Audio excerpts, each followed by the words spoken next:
Huminto si Truman sa harap ng mga pintuan ng forge, biglang nilinaw. Tiny ang pangalan niya, di ba? Alam ba niya kung bakit walang nakaka-appreciate sa gawain ng Artifact Protection Team? Nahulaan ni Tiny dahil ang artifacts ay itinuturing na simpleng mga simbolo, ngunit pagbukas ng mga pinto kung saan ang isang maliwanag na ilaw ay agad na sumabog, nakangiting sumagot si Truman. Ang dahilan ay mas simple. Ang punto ay hindi ito nangangailangan ng proteksyon.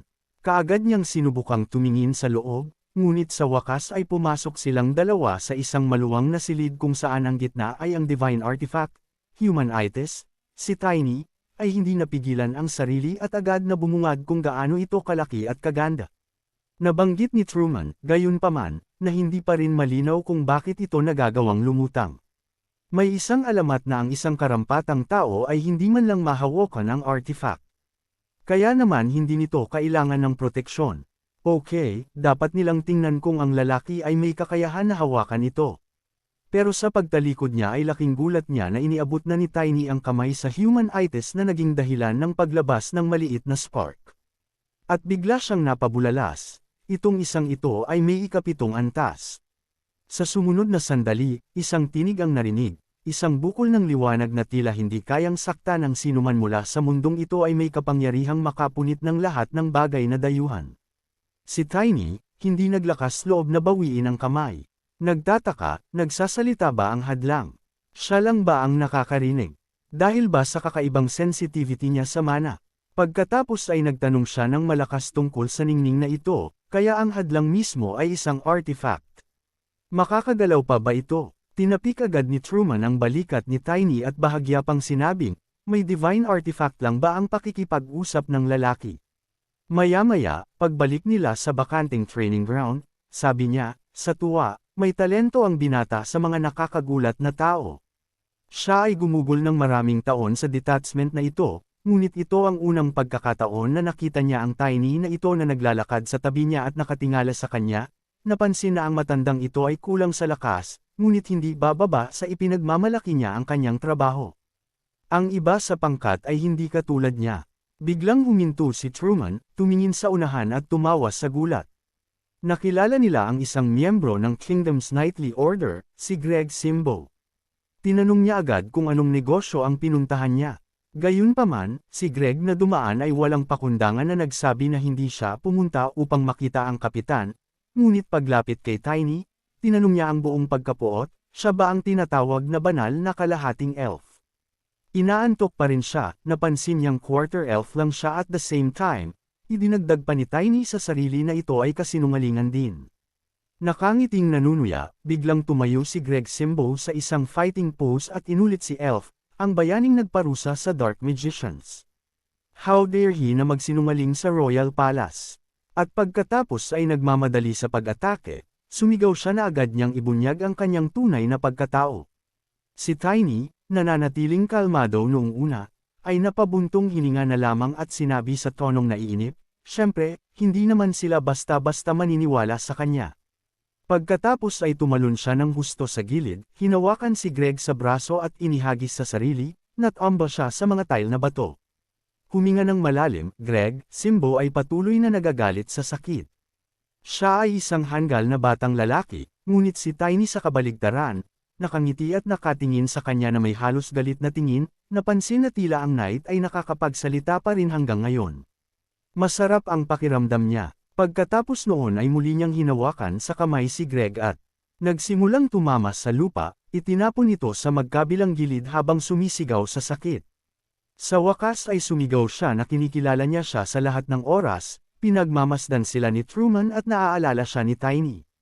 Iniisip kung dapat ba siyang magpakita ng magandang asal, pagkatapos ay yumuko kay Greg Simbo, na, gayunpaman, ay nakahiga ng walang malay, sinabi niya na marami siyang natutunan sa kanya.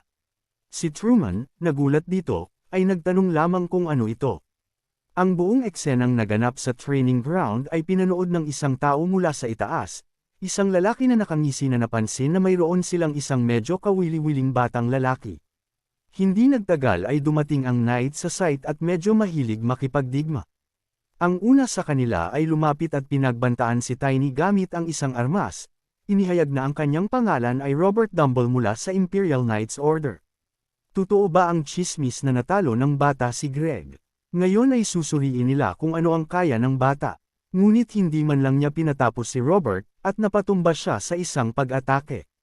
Sinundan siya ni Nathan Royer at Edgar Albert, na madaliling natalo ni Tiny na tig-isang tama lang. Pagkatapos ay lumitaw ang pang-apat na Daredevil, na armado rin ng matalim na espada, ang nagpakilala. Ang kanyang pangalan ay Randolph Branchas.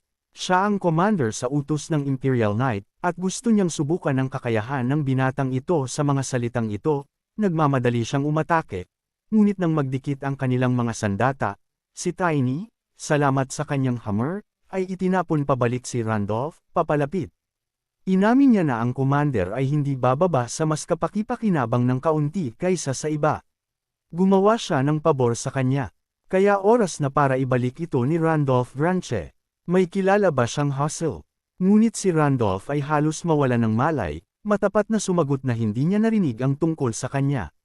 Napagtanto ni Tiny na pagkatapos makapanayam ng maraming tao, hindi pa rin niya mahanap ang sagot, at sa makatuwid, sa bingit ng kawalan ng pag-asa, sinabi niya, walang sino man dito ang nakakaalam tungkol sa kanya. Biglang may narinig na malakas na tawa. Ang lalaking lumalapit ay nagsabi, ito ay hindi maaaring mangyari. Habang walang awang hinarap ng binata ang commander. Tiny, itinaas ang kanyang maingat na tingin, nagtanong sino pa siya. Kasabay nito, ang pagtingin sa estranghero, gumawa din siya ng isang tala sa kanyang sarili na mayroon siyang mas mataas na antas, o ang unang antas ng aplikante. Humingi ng paumanhin ang lalaki, at pagkatapos, ngumiti ng malawak at winiwagayway ang kanyang kamay, ipinakilala ang kanyang sarili bilang si Liam von Peterson, ang Grand Master ng Imperial Knights. Nagdulot ito ng impresyon kay Tiny at agad siyang natakot, yumuko at humingi ng tawad sa kanyang kabastusan, ngunit binilisan siya ni Liam na pakalmayan, ipinaliwanag na hindi dapat maging magalang ang binata. Ang isang matandang tulad niya ay natutuwa lamang na makita ang isang talentadong binata. Ituturing ba niya ang isang matandang lalaki na may sapat na kasanayan upang labanan siya? Nagulat si Tiny sa mga pangyayaring ito, at si Liam von Peterson, na ibinalik ang walang laman na scabbard at iniabot ang kanyang sword sa kanyang direksyon, ay inihayag na ang premyo para sa lalaki, na nagpapasaya sa kanya ay magiging kapaki-pakinabang na impormasyon tungkol sa pagmamadali. Sapat na sana. Nagulat si Trainee, pero mas hinigpitan pa rin ang pagpisil sa hammer handle. Naisip niya, may taong may level ng aplikante at kapaki-pakinabang na impormasyon ang dumating sa kanya. Nang makita ni Liam na naghahanda rin siya para sa labanan, hinubad niya ang kanyang sandata at nabanggit na hindi niya alam kung makakayanan ng lalaki ang kanyang antas o kung mas mabuti para sa kanya na maging mas determinado. Ngunit si Tiny, sa kabaligtaran, ay ngumiti ng kontento at pinaandar ang kanyang mana, na napansin lamang na kailangan niyang maging ganap na tulala upang tanggihan ang ganoong bagay, pagkatapos ay tumalon at biglang simulan ang labanan. Idinagdag niya, kung gayon, gagawin niya ang lahat ng may kagalakan, sa pagkakaroon ng sapat na distansya sa pagitan nila, si Tiny ay naghatid ng isang malakas na unang pag-atake, na pinilit si Liam von Peterson na yumuko sa kanyang mga tuhod at kahit na itulak sa lupa. Napansin din niya na kung minamaliit siya ng Grandmaster, malaking problema ang naghihintay sa kanya. Kasabay nito, naramdaman niya ang mga pagbabago sa hammer at ipinapalagay na ito ay naging mas magaan. Pagkatapos ay natagpuan ang kanyang sarili sa likod, sinubukan siya ni Liam Tiny na pagtripan, ngunit halos agad na nagulat nang makitang walang nangyari at ang lugar ng impact ay tumigas lamang. Pagkatapos ay iminungkahi niya, ito ba ay katangian ng bato? Tumawa ulit si Liam von Peterson, tumalikod at nakangiting napansin na nandito ang lalaki. Tumalon siya pabalik ng matalim, at habang naghahanda para sa susunod na pag-atake, patuloy niyang sinisikap na maunawaan kung paano niya ito ginawa. Ito ba ay isang challenger-level defensive technique? Siya ay malakas at matatag. Ang gayong knight ay perpekto para sa labanan. Si Liam, na nagpapalabas ng isang maliwanag na ilaw, ay inihayag na binawi niya ang kanyang mga salita na hindi makayanan ng taong ito ang kanyang antas. Pagkatapos nito, sumugod siya at halos wala ng oras si Tiny para tumugon sa pag-atake. Liam von Peterson na papalapit sa kanyang mukha habang ang kanilang mga sandata ay nagsasalpukan, galit na sinabi, sila ay magsasaya.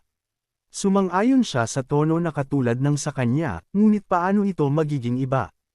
Pagkatapos ay itinulak palayo ang sword gamit ang isang hammer, si Tiny, muli, ay tumulong sa kanila na lumayo sa isa't isa, ngunit kasabay nito, sumagot siya na ang pamamaraan ng lalaking ito ay hindi nagkakamali. Experience at level lang ang kulang sa kanya. Liam ang pangalan niya. Pagkatapos noon, siya na ngayon ang nagpasimula ng pagpapatuloy ng labanan. At kasabay nito, naalala niya na dapat niyang ilipat ang kanyang sentro ng grabidad at pag-atake ng buong lakas. Ito ay isang medyo kilalang katotohanan. Naglunsad si Tiny ng isang serye ng mga pag-atake, ngunit si Liam Von Petersen, na pinigilan silang lahat, ay ngumisi at inamin na ang lalaki ay hindi matatawag na henyo. Siya ay isang monster. Walang tigil niyang indayog ang hammer. Nagpasalamat siya sa ganoong papuri, at nang muling magbanggaan ang kanilang mga sandata, biglang ibinalita ni Liam na dapat silang tapusin. Ngayon sa mga salitang ito, tinadyakan niya ng napakalakas ang paa na halos mawala ng balanse si Tiny sa resulta ng pagyanig. Kasabay nito, ang talim ng espada ay lumapit sa kanya, ngunit nagawa pa rin niyang mag-react sa oras at tinakpan ang sarili ng lupa. Ngunit mas malakas ang shockwave at napabalikwas siya. Si Liam Von Petersen, na patungo sa kanya at may hawak na sandata sa kanyang mga kamay, kung saan nagmula ang malakas na enerhiya, ay nagtanong kung maiisip ng lalaki na sobra na silang mag-away, hindi na pinapansin ang mga gasgas. Pumayag naman si Tiny, nagpasalamat sa kanya. Nagpupunas din ng pawis sa noo. Sagot ni Liam na in the end, nagulat pa siya. Nagpapasalamat din siya sa binata. Bilang pasasalamat, sasabihin niya sa kanya ang ipinangakong impormasyon. Tiny. Natuwa si Tiny at gumaan ang loob. Sa wakas, pagkaraan ng ilang oras na nakatayo sa silid ng trono at tinitingnan ang lalaking matayog sa harapan niya, nagtaka siya nang may hinala kung siya ba ay talagang nagmamadali. Pinunasan ni Liam Von Petersen ang kanyang noo gamit ang kanyang kamao at tumawa, sinabi na hindi niya inaasahan ang ganoong antas mula sa kanya. Nagpasalamat siya sa laban. Itinapon ni Tiny ang hammer sa likod at nakangiting sinabing maganda ang sparring nila. Naisip niya na si Karaon ay mayroon ding mga mahuhusay na tao. Sinuot ni Liam Von Petersen ang kanyang sword at nakangiting sinabi na sasabihin niya ang ipinangakong impormasyon. Masayang tumingin sa kanya si Tiny at naisip na sa wakas, nagsimulang ipaliwanag ni Liam Von Petersen na may isang lalaki na nagngangalang Litman. Idinagdag niya na bagamat miyembro siya ng utos ng Knightly ng Kingdom, tumanggap lamang siya ng mga order mula sa kanyang kamahalan. Nataranta namang nilagay ni Tiny ang kamay sa baba at muling nagtanong kay Litman. Tanong niya, hindi ba ito pagmamadali? Ipinilig ni Liam Von Petersen ang kanyang ulo at sinabing kakaunti ang nalalaman tungkol sa kanyang trabaho, ngunit natitiyak niyang nakulong siya na naglalakbay siya sa iba't ibang lugar upang hindi siya magmadali. Ibinagsak ni Tiny ang kanyang kamay sa kanyang dibdib sa gulat. Patuloy na sinabi ni Liam Von Petersen na naisip niyang kukuha siya ng appointment. Bigla siyang natahimik, gulat na nakatingin sa direksyon kung saan narinig ang mga kakaibang tunog. Maingat na ibinalik ni Tiny ang kanyang ulo. Binuksan ni Mason ang mga pinto at bumaling kay Tiny. Tumakbo siya palapit sa kanila, nakasandaw sa kanyang mga tuhod at sinusubukang pantayan ang kanyang paghinga. Sinabi ni Mason na nais ng kanyang kamahalan na makita siya. Nauutol na tanong ni Tiny, what? Ipinaliwanag niya na natagpuan na niya ang taong hinahanap niya. Nagulat si Tiny. Ipinaliwanag ni Emirateven Karaon, na nakaturo sa gilid, na pamilyar siya sa East Coast. Ang kanyang pangalan ay Litman. Napangiti si Litman. Gulat na tanong ni Tiny sa kanyang ulo. Nahanap mo na ba? Hiniling ba niyang hanapin siya? Naalala niya ng may sama ng loob, ang mga salita ni Liam Von Petersen na mayroong isang lalaking nagngangalang Litman.